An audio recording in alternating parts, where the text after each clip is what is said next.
Hi, everyone. Thank you so much for joining me tonight. Before we officially start, I want to take a moment and welcome each and every one of you. And I also want to set an intention for this space. Tonight is going to be a journey and one that touches on some challenging and sometimes heavy topics, including homelessness, trauma, resilience, and survival. I'll be sharing deeply personal experiences, and some of these stories may be a little difficult to hear. So let's just start by taking a deep breath together. And as we breathe together, let's set an intention to approach this night with open hearts and open minds. And I urge you to walk away if some things are a little too heavy. You know yourself most, so make sure you're paying attention to that and leaving when you need to. My goal is to connect with you honestly and to share my story from a space of vulnerability, and to invite you each to connect not only with me, but with each other in this shared space. The night isn't just about my journey, and it's not just about raising funds for Covenant House to support youth homelessness. It's about creating a space where we can all make a difference together. Throughout the night, I'll be sharing my journey, but I also encourage you to take time for your own reflections. Please feel free to engage with each other in ways that feel safe and comfortable to you. There's no pressure to share personal details. Actually, please do not share personal details. But it's just a chance for us to learn and grow together in this space. I thank you so much for joining me tonight. Hello.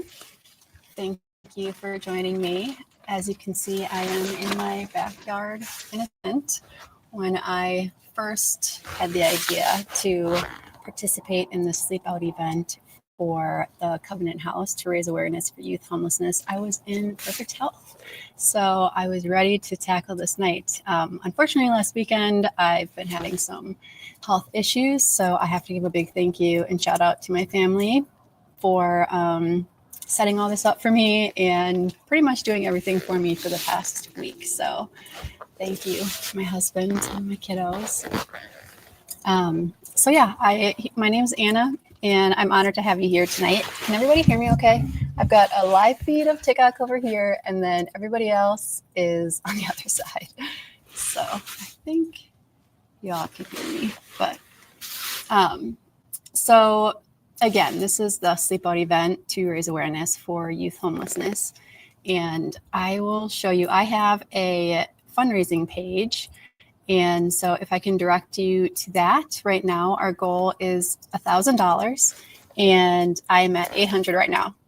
So if you can go to mindsweeps.com, that can get you over to, you click on the button that says the Sleep Out event, and it'll give you all the details about the night and ways that you can donate. It has the button to donate on that website. So please navigate to mindsweeps.com and click on that first link, and then you'll see that whole Sleep Out event is listed there. So again, we are at 800 raised right now at a goal of 1,000. So a little bit about the Covenant House. They are an organization that provides shelter and counseling and food and hope for young people who face unimaginable hardships. It is not way more than a shelter. It's a home. It's a community and a sanctuary where young people can find stability to begin to heal.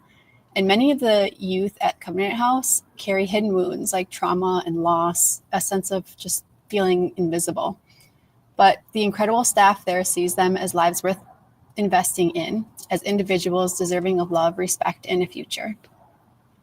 So if you do feel called tonight, I encourage you to consider supporting Covenant House by donating. Even a small amount can make a profound impact.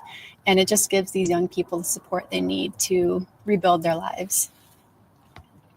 So again, my name is Anna, and this is close to my heart. I guess I just wanted to start by sharing a little bit of my own story, just to give you an idea of an example of something that is just really hard. And, places like Covenant House just are a saving place. So I share my story because my connection is just so deeply personal. I did grow up in a very stable and loving home. I felt very supported, and I often felt struggle with just self-worth and belonging. I felt disconnected from myself, like I was on the outside looking in, searching for something to make me feel whole. And as I grew older, those feelings just only deepened. I went from a young adult experimenting in college to someone who just felt increasingly out of control. I was the classic party girl in college, always, flying by the seat of my pants, not a care in the world.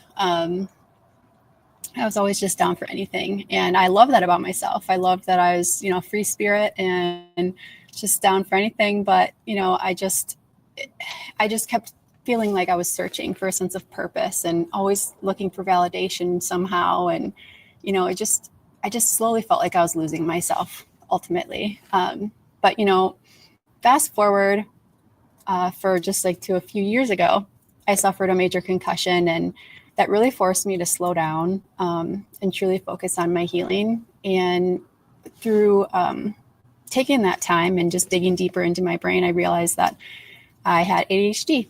And so looking back at, my early years of, a rambunctious little kid, always getting into the snacks and hiding wrappers behind the piano, and just always getting into things and curious, there's some good to that, but I did struggle. I did struggle a lot. And so looking back, that undiagnosed ADHD, I believe, is what, kind of sent me spiraling when I was in college, and just where I didn't really have a grasp on the reality of my situation. So I guess through this journey, I just understood how essential mental health support is. And not everyone has access to resources like that. And, especially somebody who's in a situation where they're homeless, and just have been gone through trauma. That's just processing those situations is really important. And at Covenant House, they offer mental health support to young people. And, it's not just a place to be housed and be fed, but, they really give them a chance to support them as a human, to take care of their mental health. Mental health resources are not a luxury. They're a lifeline. And Covenant House provides that lifeline every single day. So I really, if you, really believe in this cause, I really hope you go to that mindsweeps.com and find the link to that sleep out event so you can make a donation on that page, because that just gets more money, more services to these children in need. So now I'm just going to take you on a pivotal moment in my journey. So here I was, a college girl who was doing my own thing, running around, party girl, for many years. And I was basically just drifting, getting through college, but just really struggling to find meaning and stability. And, looking back with that undiagnosed ADHD, it just really felt like my blinders were on, but then everything changed. I had my first child, and for the first time, I felt a purpose greater than myself. This tiny little human just really changed my life, gave me purpose. This beautiful person depended on me, and it just awakened something powerful inside of me, that I knew I couldn't live that carefree lifestyle I once embraced, and just had to start creating a more stable environment. And, that was hard for somebody who just never really thought about that. So it was just around that time that I just started noticing things around me, and, what I thought were normal challenges of early adulthood and relationships began to take a really different shape. So, in my relationship at the time, as me being a party girl, my partner was as well. He was into the party lifestyle. And, when I had my child and I was encouraging sobriety, just to get more stability in the home, I slowly realized that my partner and I were on just two totally different paths. And any efforts of mine toward creating a healthier life for us just, sometimes was met with reactions that were incredibly unpredictable and at moments even really frightening. So gradually it became clear that I was in a situation far more serious than I understood, with a little baby. And, I wanted desperately to make things work, especially with my son in the picture. And, but being a broke college student, barely making ends meet, we went on public assistance and we're living paycheck to paycheck. And I used my student loans really to survive that era, just to keep us afloat, just for living arrangements. That didn't really include food. We did food stamps and pretty much took any handout that I could get. But, it just still felt impossible because I couldn't afford much. And, but, I was determined to make it work for our family. So I'm going to check back with our fundraising efforts. A reminder that we are here for a fundraiser for Covenant House. And my goal is to get $1,000 tonight. We're already at $811. So that is huge. And if you go to mindsoups.com, you can click on that first button there for the sleep out event, and it'll bring you down to the initiative and where to donate so that you can add to this goal here. And actually later in this evening, we are going to have a guest. His name is Don, and he is a fashion designer. So he's a part of that. You all see that on mindsoups.com. There's also just, it'll list out some of the other things I'll be going through if you want to get an overview of what we're doing tonight. So going back to my story, here I am with a baby in a situation with somebody who is got that carefree lifestyle, and I'm just trying to get that stable situation figured out. And as we continue down our paths, things just started getting worse. I found myself in a very dark place, trying to make ends meet and little baby, and things just starting to get violent. The more I was trying to push for that healthier lifestyle, I was overwhelmed, exhausted, and I just felt trapped, just feeling like there wasn't really like any way out. My partner would use all of our money, leaving us broke, and just unable to make any basic needs met. I would go days without a meal. Fainted more times than I'd care to even admit. And the thought of ending my life crossed my mind more times than I can even remember. But each time I just came back to one powerful realization that, my child needed me, I needed him. And, that thought just became my anchor. So I was desperate for any kind of strength and guidance. I started reading. At this time I wasn't able to move out, or get away from the situation. And I just, honestly, I did want to make it work. I wanted to help this person in front of me.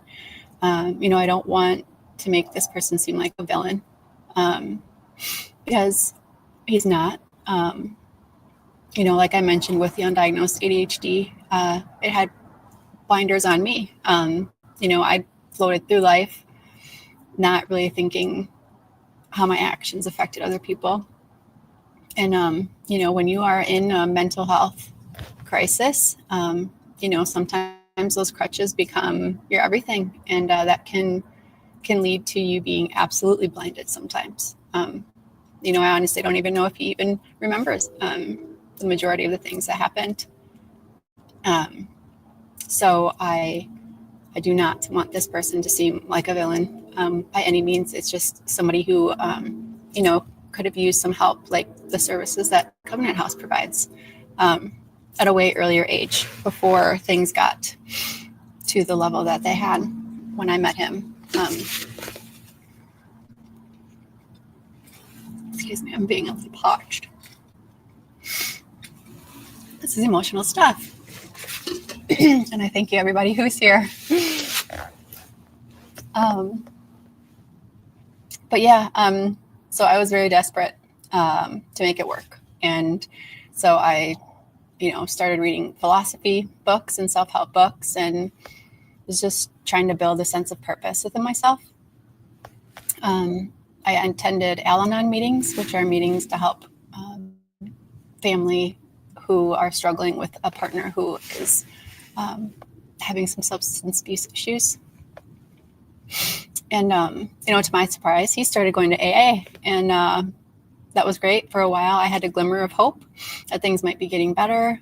We ended up, having a second child. And for a brief time, I thought we were finally like on a path to a stable, healthy life.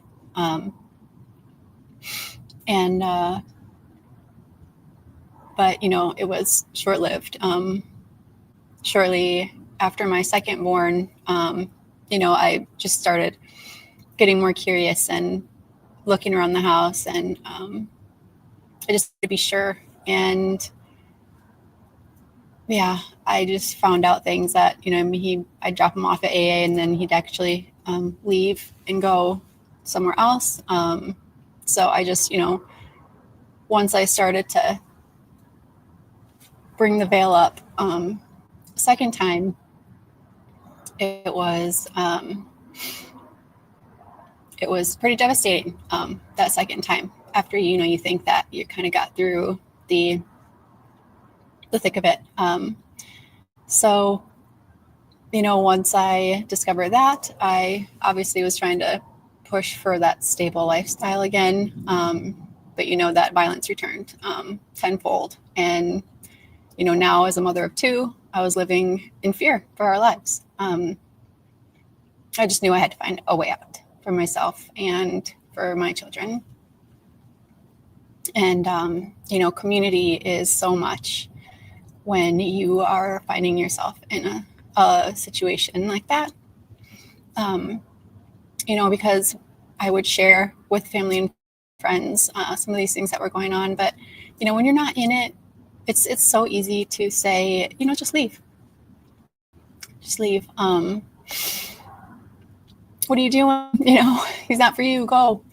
But people don't really know the complexities unless you've actually experienced it. So, sometimes those conversations just get a little old, where I, almost feel like people are just getting mad at me for staying, when they don't really truly understand like the complexity of it. And so I would, I never really would talk about it with anyone anymore, and just kind of had a facade like everything was okay. Because it really wasn't their burden to bear, ultimately, is how I felt. But, during that time, I was a part of roller derby, and that really held me together. Oh, wait, you know what? I was going to have some pictures for y'all here. I got me and my littles. This was, I think, this little one was,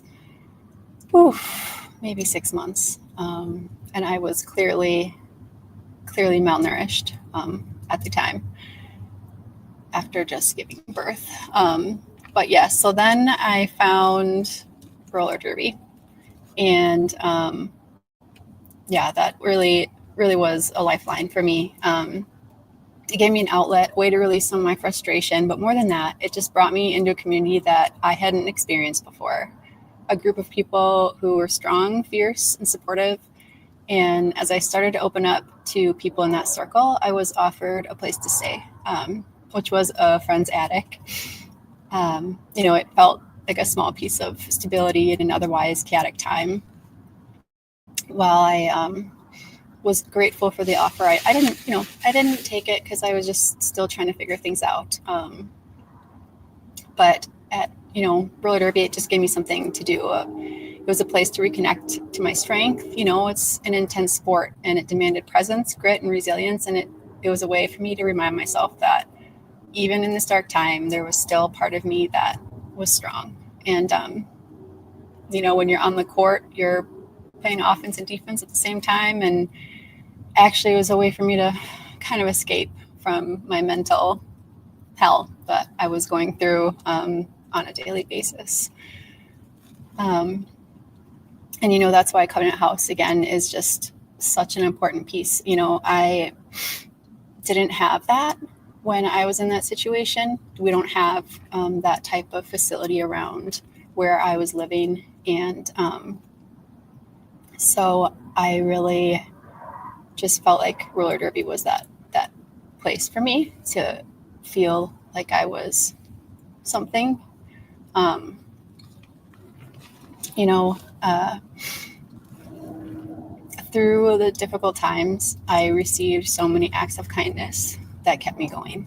I was working at a local news station at the time, where I was kind of in between deciding what to do. I had this attic space offered, but I was just terrified.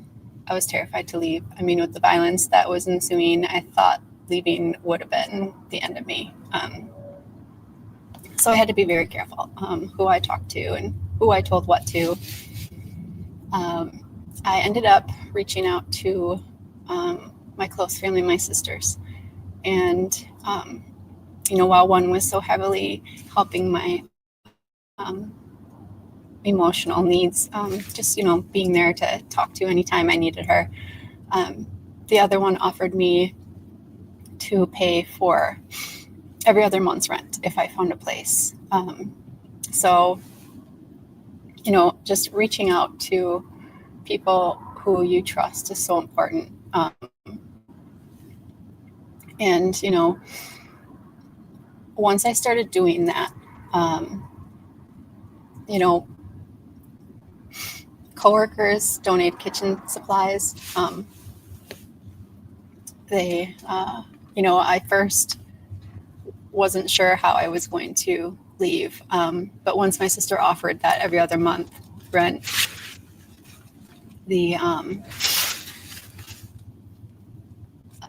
I started to secretly pack.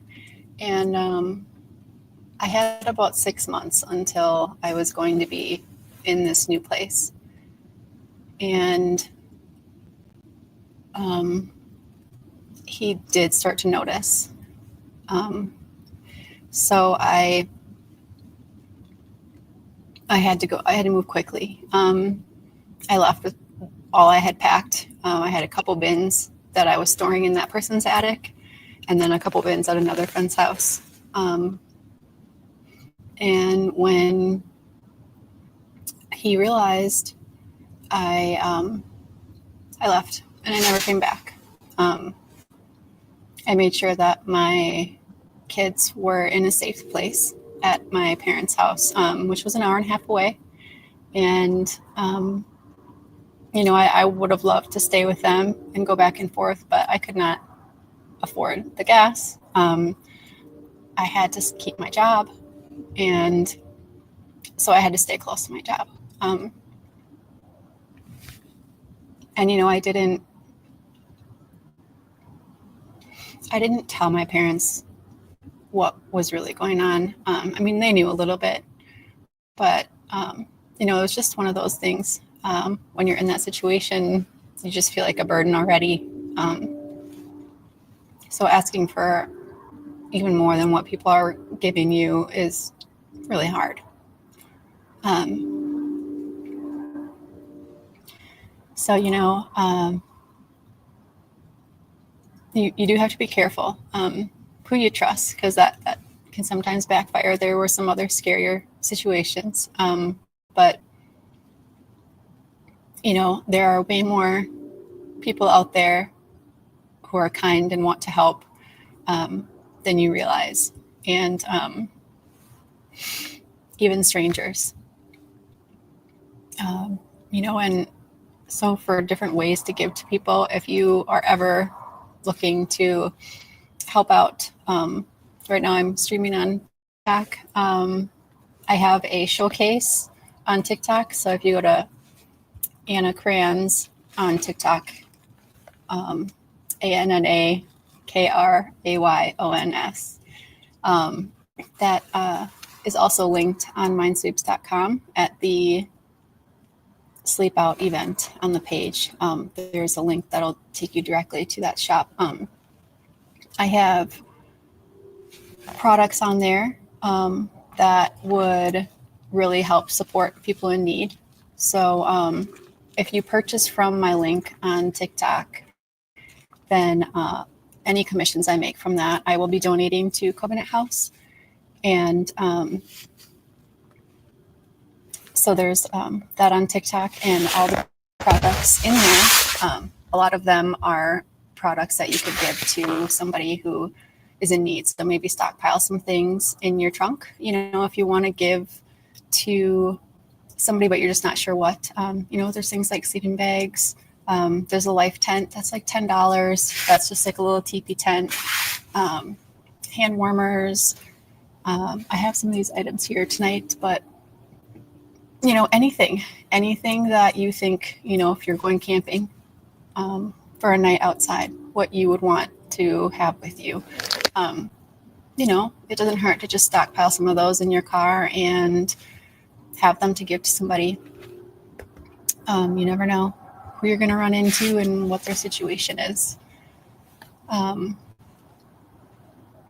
So anyway, back to my story.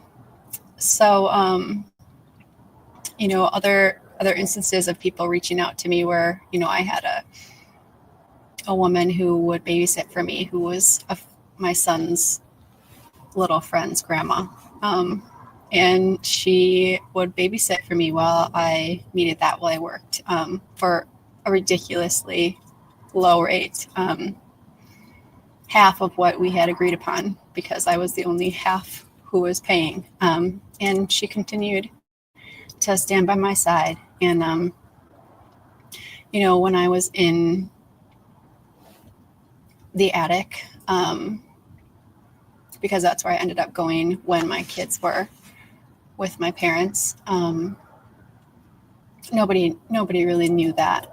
It was in the dead of winter. And, this attic didn't have adequate heating or plumbing, but it was a place that I could go. It was safety. And, homelessness looks so different in so many different ways. I know when you can just think about somebody who's homeless, that it's,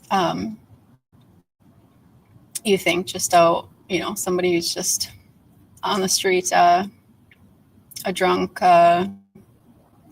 out on the street. Don't give them money. They're probably just going to use it. We've heard this before. But the reality is that everybody has their own story, and that doesn't mean that they don't deserve help or dignity. We are all struggling in our own ways, and some people's struggles get them into situations like that at no fault of their own.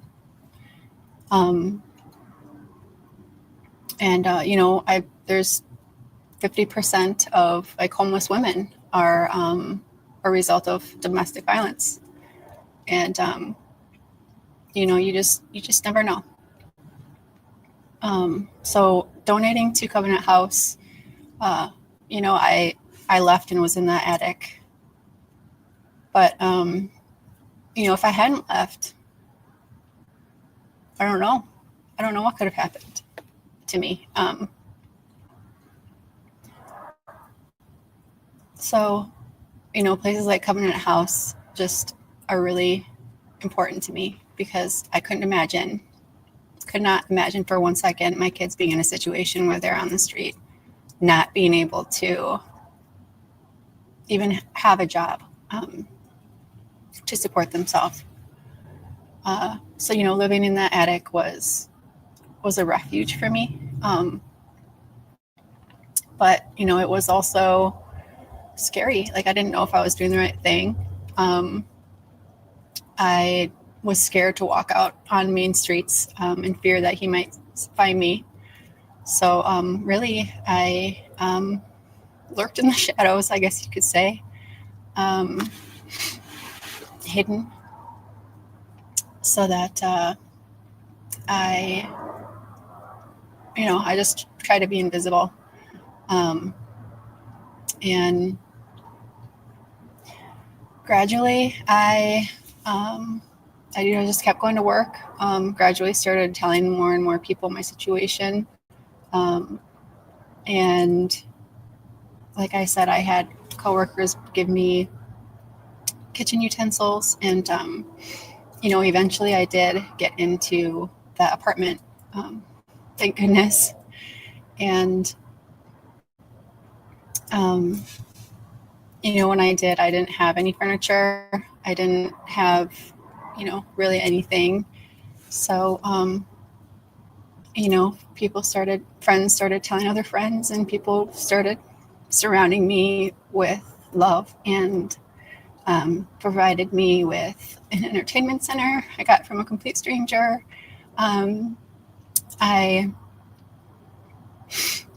My mother came and had gone to the rummage sales and got bunk beds, and strangers would donate clothes and toys.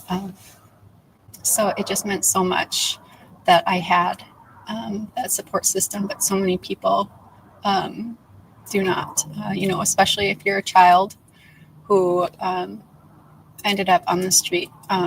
You may not know anyone old enough to have connections with people who might have things. So I really urge you to check out mindsweeps.com and go to the top bar. You can click on that to get to the Sleep Out event page, or you can find this link to support the Covenant House. And you can also go to covenanthouse.com and even create your own Sleep Out event to raise money. So you can just follow that covenanthouselink.com or covenanthouse.com. Follow that link and you can create your own. There's also another virtual event on the 21st of this month. So you can find others on there as well. So thank you, everybody who has donated so far. It means so much to me that these kids are going to get the help that they so desperately need and deserve. Oh, yay! 831 raised. Thank you. But yeah, so, gradually I had gotten myself into that apartment. And one piece that really I want to touch on in my whole journey was when I was reading in philosophy books and self-help books. The thing that really truly got me to the point where I could get the strength to leave and start packing and reaching out was just my connection with faith and God. The book Small is Beautiful by E.F. Schumacher was actually the trigger point for me. It was an incredibly dense book, but it really just kind of gets down to the real minuteness of the world and made everything feel not as large. And so just, I cannot stress enough how much faith had carried me through my journey. Because like I said, I was very suicidal. And if I hadn't read that book and started connecting back with faith, I really don't know if I would be here today. So there are many different ways that you can get into faith, but I suggest just starting to look inside yourself. Because that's what it did for me. It allowed me to just look at how I could have started in this world. And from there, those self-help books, just more and more, and Al-Anon, and God can mean so many different things to so many different people. I know a lot of people can be scared to go to AA or Al-Anon because they may not, they may have a vision that like they're only talking about this God from this Bible, and it doesn't matter. Your journey in faith is yours and yours alone, and your God is your God. However that looks to you. So I definitely would recommend really searching and getting curious about that in any way possible, from anywhere you can find it. But just knowing that you are worthy and you deserve to be here, no matter what circumstance you find yourself in, is just so important.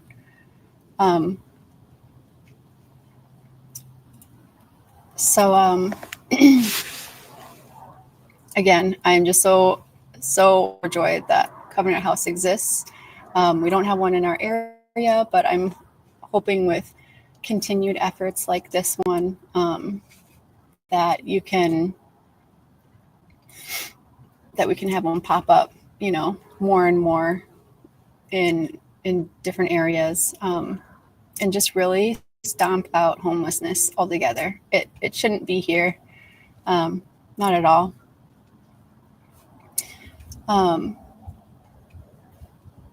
So later tonight, we're going to be having a guest. His name is Don Kaka, and he is a fashion designer. So stay tuned to that. I also wanted to take a quick peek at, if you go to mindsweeps.com, you know what, I'm just going to go there now and show you what I'm talking about. How's everybody doing? All right, so here I'm going to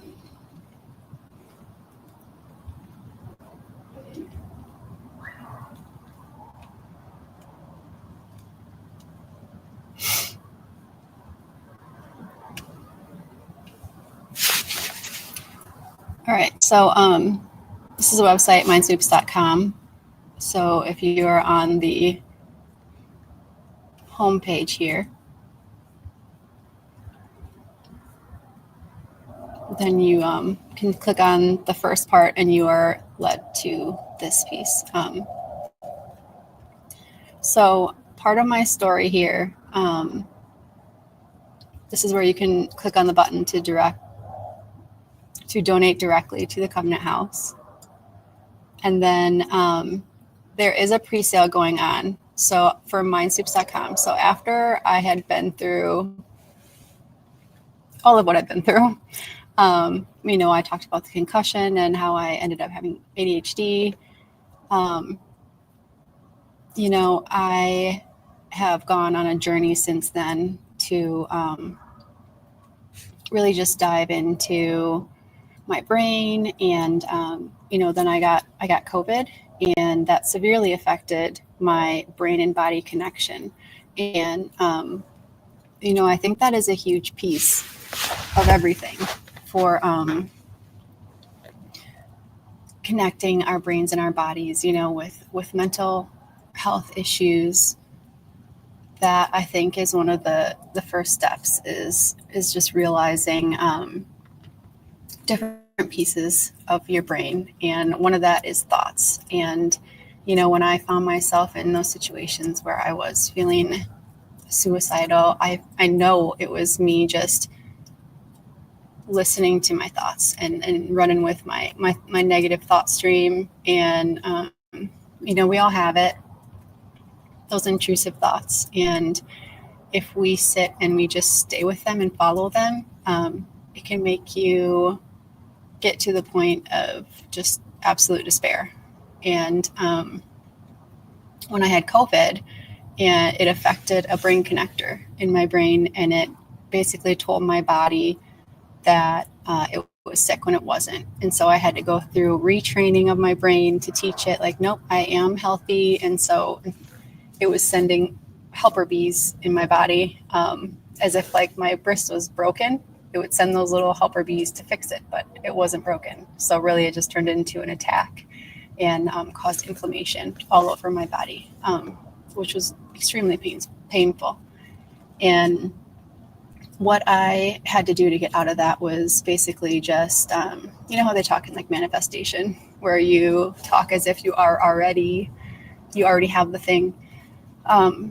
So it was really me training my brain and telling myself I'm okay, I'm healed, you know, and it took about a year to really truly heal from that. And it was just life altering. I mean, all of it, the ADHD diagnosis, the concussion, the COVID, it really sent me on a journey, and I got curious. And, you know, I went to Mayo for the COVID part of it. And I asked him, you know, at the end, he's like, you know, you were perfectly healthy. We have so many people like you who got this and were affected this way. And I asked him, you know, like, what's the common denominator? What is it? And, you know, he did say that it was typically people who were already living in a fight or flight mentality. So, you know, that could be somebody with PTSD, who experienced a trauma like domestic violence, or, you know, if they're in a war, you know, or people with ADHD, because that part of our brain, we are typically in that fight or flight mode, and we are, you know, there's just, I checked all the boxes. So I really got to learn a lot about neuroplasticity. And, you know, it's funny with the manifestation stuff and what I'm, you know, saying about just, you have to just say what you want, as if you already have it. What it does is it actually changes the connections in your brain. You know, everything we do. So like when we talk about habits, everything we do, those little it fires off and it creates new ones. So, you know, I like to think of the analogy like you have two wolves, and you are feeding one of them, and, you know, the one that you feed is going to get bigger, and the one that you don't feed is going to, you know, wither away. So that is actually what happens scientifically in our brains. And so when we follow these thought streams of negativity and, you know, negative self-talk, it really creates more, it enforces that. It makes that wolf stronger in your brain. And so that is, you know, if you're in a situation where, you know, you're in a conflict, that is the wolf that is going to be fed, and that is the wolf that's going to come out. So it is so important to consistently feed that good wolf, because that's the one that we want to grow, because that's the one that we want to respond in situations when we are in a challenging spot. I also like to say, you know, we fill our cups.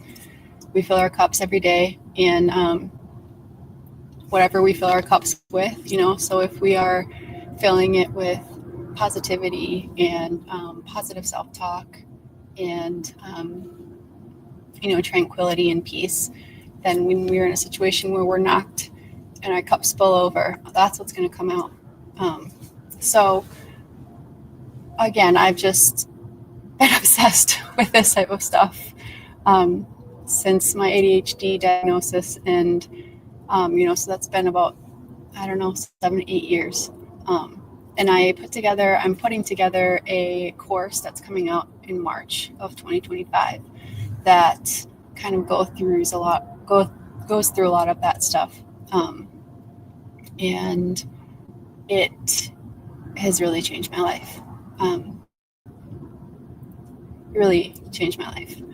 And so I have put everything together. Again, March 2025, that comes out. So for tonight, actually not just tonight, I have a pre-sale going on. So the pre-sale price is $111, and you can find that here on the website.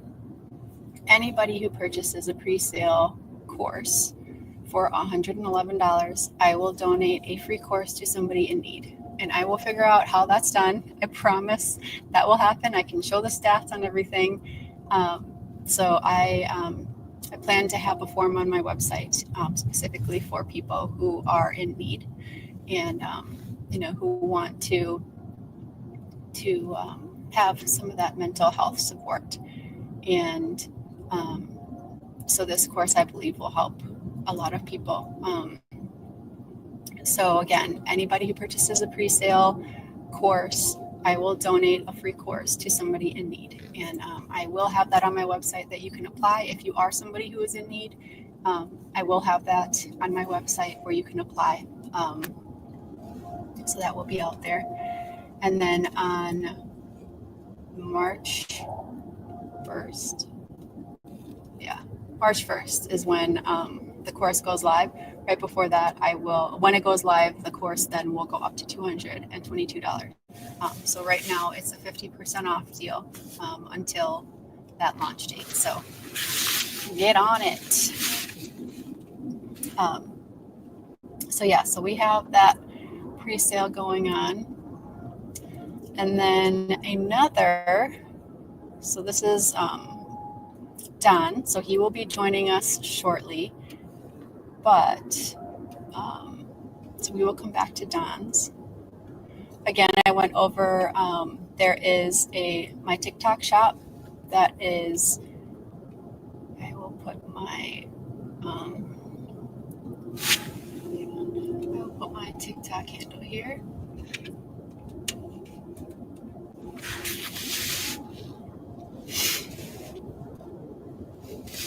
So Anna Crayons is my TikTok handle. And I have a TikTok marketplace and have some supplies here that would be great for anybody in need. So again, you can make these purchases and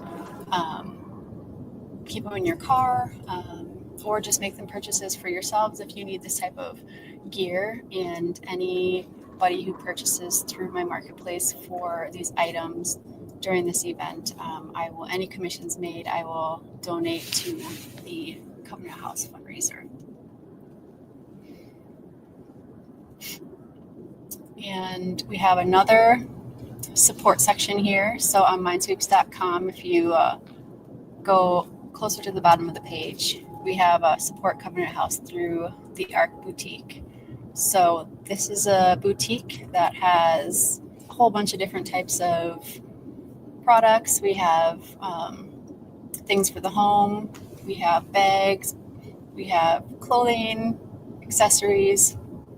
So if you click through this link, the shop now on mindsweeps.com and the /sleepout page, then this will take you to the website, but this is an affiliate link. So this will get you, if you click this link and then shop on that page for anything, you can buy anything, you'll receive a 10% discount on all the items. And then you will also get 10% off, or 10% of the proceeds will go directly to Covenant House.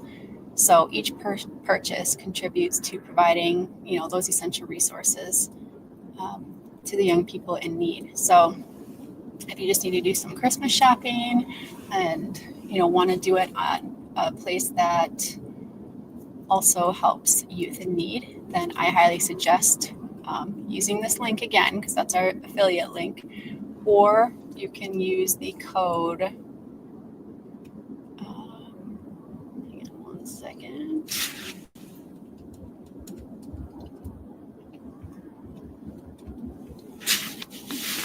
You can use the code ANNA321. So that will get you 10% off of your purchase, and then 10% of the proceeds will go to Covenant House. So again, the Covenant House is a place that, helps youth, homeless children, have a place to stay. They also provide services like getting them ready for being a professional,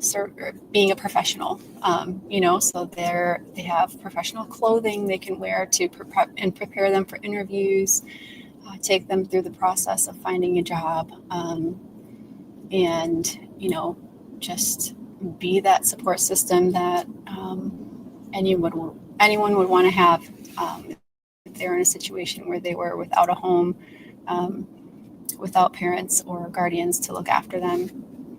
So thank you all for being here and for supporting this mission. If you've donated, thank you so much. If you plan to donate, thank you so much. I am going back to my fundraising page. Just check that out. I have a goal of $1,000 and hoping to reach that. So far, we've raised $851. Thank you, everybody. It's amazing. This is going to go a long way. I mean, here we are. I can even show you some of the things that are supplied with this money. There is, just $10 provides a hygiene kit for somebody. $50 fills a backpack with school supplies. $80 covers a week of meals. $111 funds a youth's first day at the Covenant House. So, first day they're there, $111 will give them everything they need to feel at home when they get there. $120 provides that job interview attire. Let's see what badges we've done so far.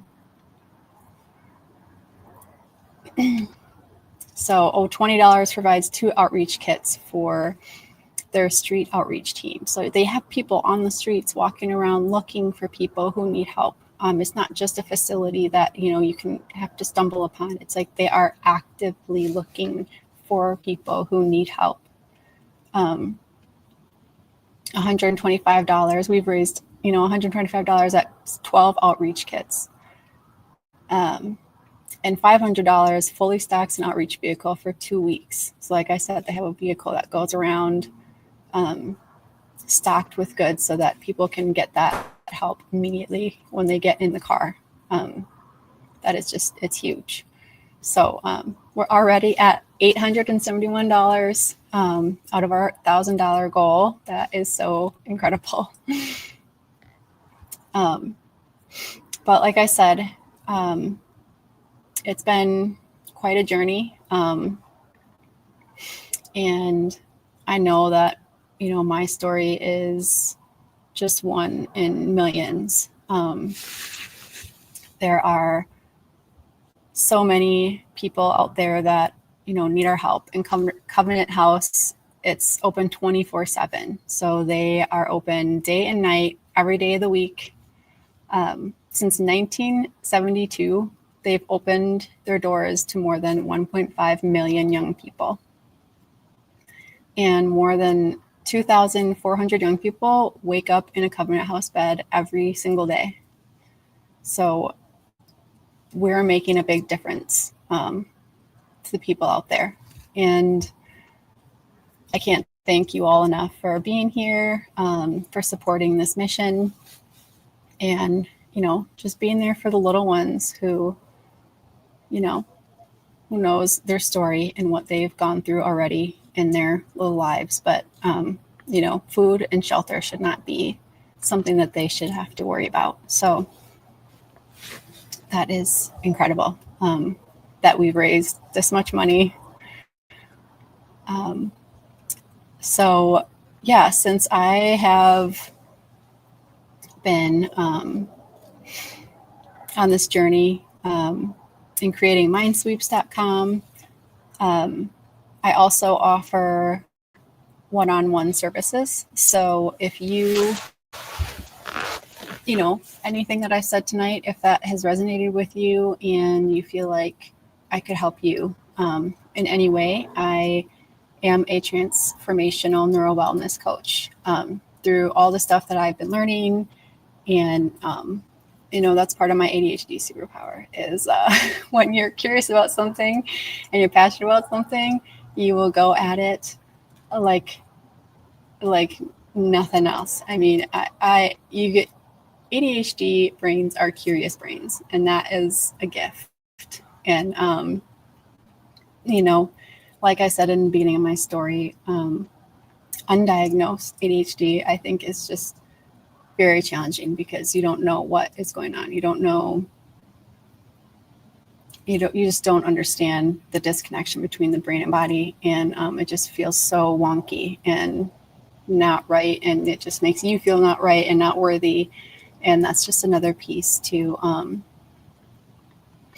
just mental health is just addressing things, getting curious about your brain and your body, and going back to the philosophy books. And part of what my course on mindsweeps.com talks about is the biggest, I think the most fundamental piece that changed my life was our thoughts. Michael Singer in Untethered Soul wrote it beautifully. Eckhart Tolle is also a very good author that talks about our thoughts, but the basic fact that we are not our thoughts. If you imagine, there's always like a little angel and devil on your shoulders. Those, those are our thoughts, and we have the good one and the bad one. But we're neither.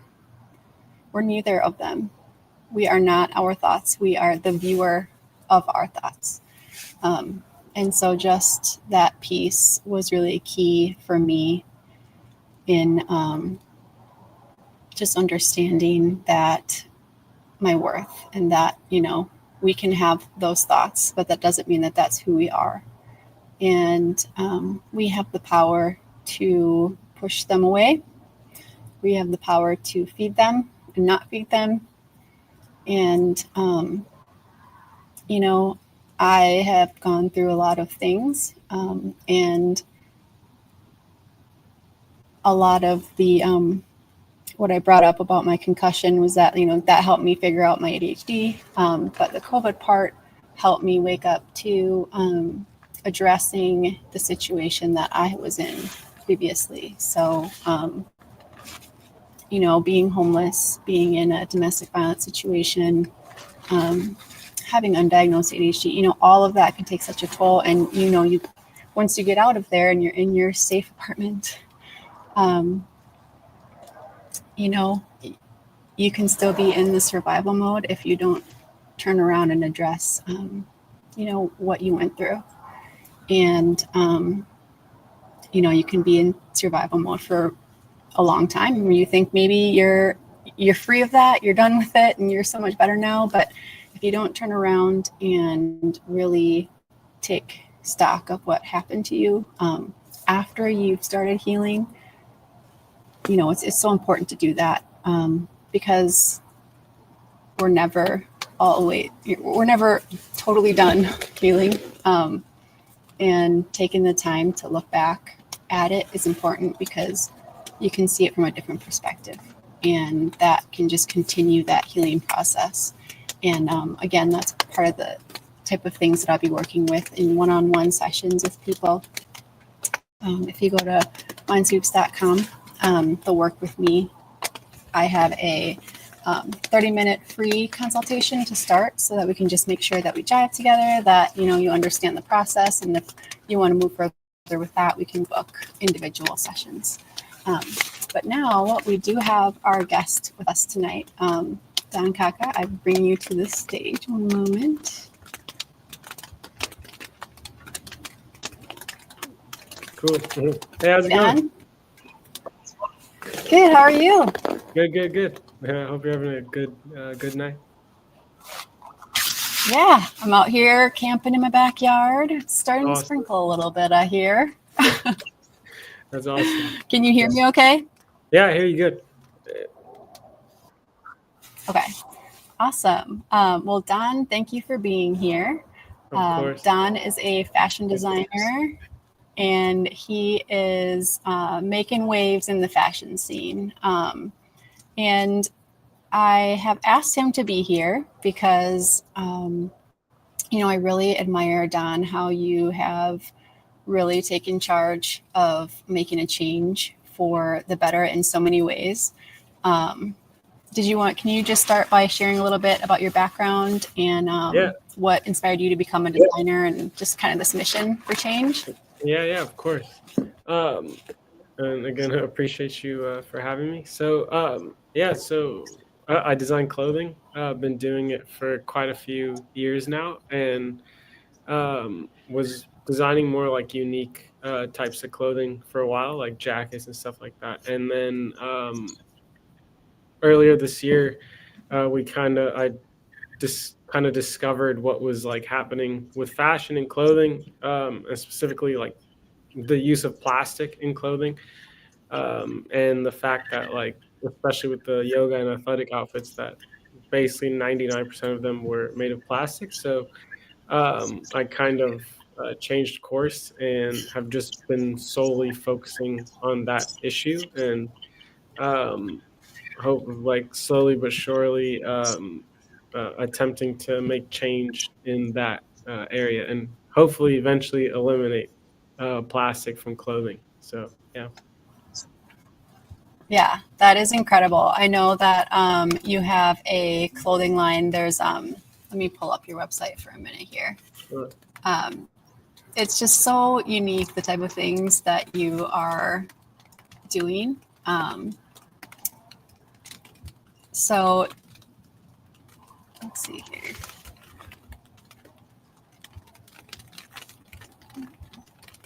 So you have a yoga line, and Yep.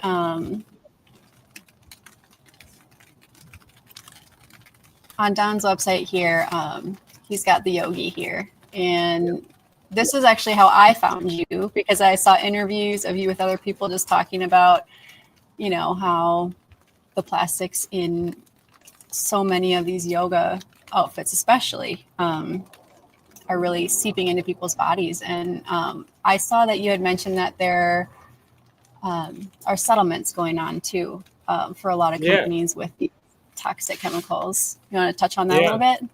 Yeah. So there's one company specifically called the DuPont company. And I mean, they've been around for, I think, almost 100 years now. And they're actually the creators and I don't know the word, but they're the ones that basically, so they have scientists that work for them. And they developed polyester, nylon, and spandex, which are all the three main plastic materials used for clothing. And so they all originate from this chemical company. And I call them one of the most evil chemical companies on the planet because they're also responsible for some of the most toxic chemicals that are in everyday uses, like PFAS forever chemicals, for example, like comes from them. And that's like one of the most toxic chemicals known to man. And so the settlements basically, they've poisoned people, rivers, waterways, and killed a lot of animals because of it. And so they've been sued many times. And I think they have the largest financial settlement ever, which is like over $1 billion for poisoning people and the environment. And so they're actually, so it's, I don't know how they were able to kind of web their way in everything, especially clothing, but they did, and now we're here. So Yeah. I mean, that it's crazy because you think like, well, why are chemicals being put into this stuff? And part of, I'm sure everybody's asking like, oh, I've watched this stream so far, like, why is Anna bringing in this fashion designer talking about toxic chemicals?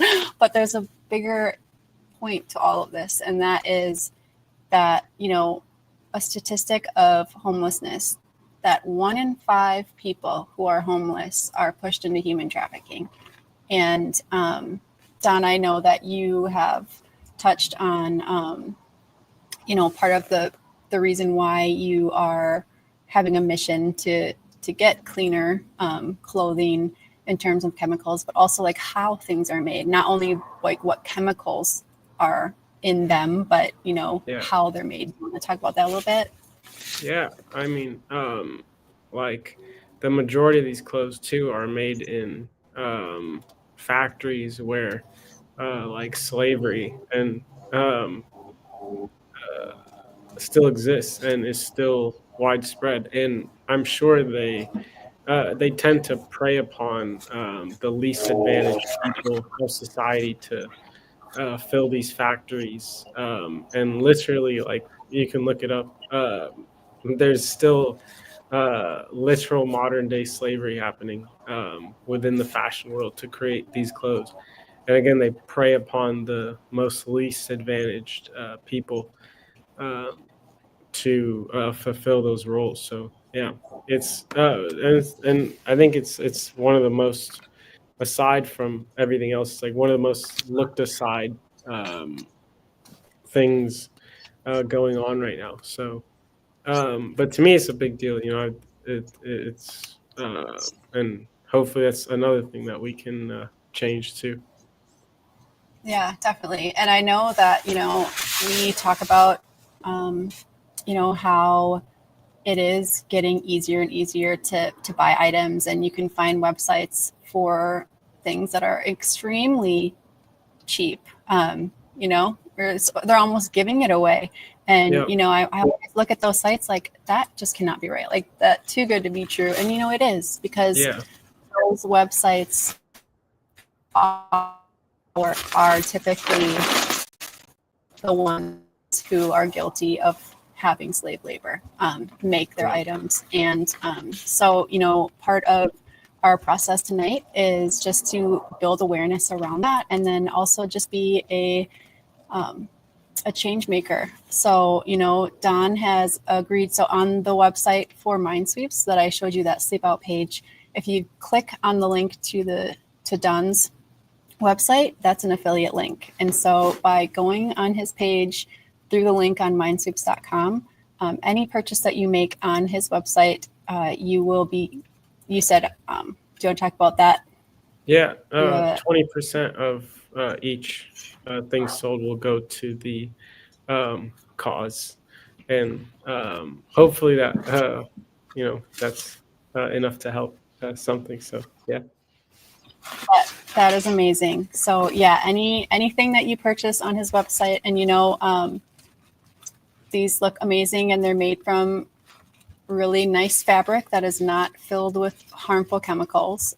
He has a few different, he's got a men's line, a women's line, just very unique products. I mean, just absolutely beautiful, and just unique features. So like this denim jacket is stab resistant.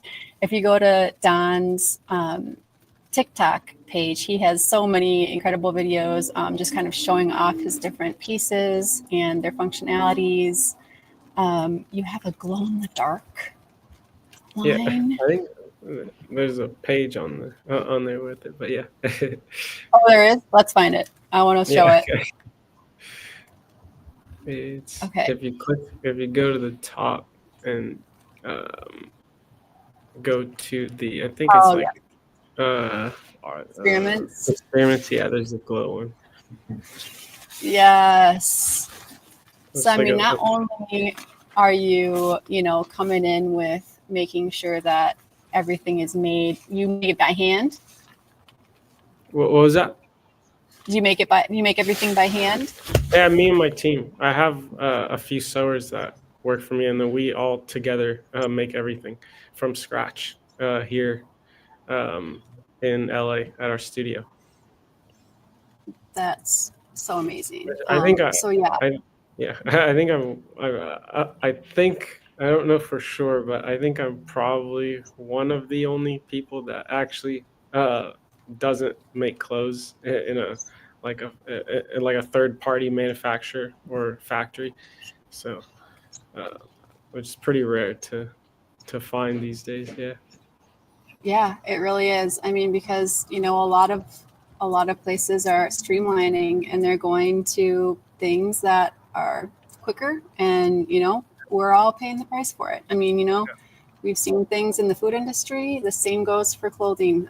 So I think just these conversations are important to have, and just businesses being transparent. I know you have a piece on your website, The Truth, that you have all the information that you've been pulling together. It's not just like a TikTok feed that comes through that we just take, for truth. Like, you've done the research, you've got curious, you cited your sources. The list goes on and on. So again, Don is, if you follow the link on my website, on mindsweeps.com, and the section where Don's clothing is, you'll see the yoga picture. That is where we can click. I can also put the links out on all my socials, but you will be, any purchase you make through his website, he will be donating 20% of proceeds to the Covenant House. So you got some Christmas presents, anything for yourself, check out that link. Sweet. Awesome. Yeah. So, Don, I appreciate you being here and all the work that you're doing. I really appreciate what you're doing, and I really appreciate the cause and the fact that you go out of your way to help people in that way is absolutely amazing and inspiring too. So I really appreciate that a lot. Oh, thank you so much. I appreciate that. Of course. All right. Okay. Well, Don, we'll keep in touch, but thank you so much. Sounds good. Bye-bye. Have a good night. You too. Bye. So, some heavy topics tonight. I hope that everyone who's been here has been enjoying the ride, and that you've learned something, and that you can take something away from this event, and just, even if that's just a different mindset, I'll take it. So again, thank you for being here. Each of us has the power to make choices that matter. And I know that, I have talked about TikTok shop and, all these things. And then I'm talking about buying from ethnically and sustainable places. But I also understand that we all can't do that right now. Coming from somebody who has struggled financially, sometimes it is those things that is all that we can afford, and that is understandable, and that is okay. And, it's just raising awareness is the first step, and talking about it. And, if you do have the chance to spend a little bit more money, then, let's pick things like Don's clothes, and, getting curious about what we're buying and where it's from and how it's made, it's huge, because a lot of the people who go into homeless shelters or who become homeless are in fact people who have been, taken in a trafficking situation. My story is not that, but I know a lot are. And so this whole night really is just a way to raise awareness about the different stories, the different situations. Not one is the same, but it just takes all of us together to start unifying and really talking about this and thinking about it and doing what we can when we can to make that actual change. So thank you again. I'm going to do one last check on our meter, and these lives are going to be up on all of my social media profiles. So this is going to be evergreen. So even if we don't reach our goal tonight, that's okay. This is still going to be happening. We will check it one last time before I sign off here. So we are at $871 out of the $1,000 goal. That is amazing. I'm so excited to have found this event. I had been looking, one more PSA for you all is that I had been looking for a place to donate my clothes that I was going through. And that's how I stumbled upon this Sleep Out event, because I realized that there aren't many domestic violence shelters in my area, and there aren't many just shelters in general in my area. And, like I said, the Covenant House, the closest one to me, is an hour and a half away. And I just feel like that is not okay. I know that there's way more people out there struggling than there are facilities. I've had friends recently who've needed a place, and I've called around for them, and there just hasn't been any open available spots. So, it is increasing, and it's up to us to make a difference. One last piece is that back in June of 2024, they passed it's a Johnson versus Grants pass, and basically that is it passed, which means that in states they can fine and jail people who are living on the street,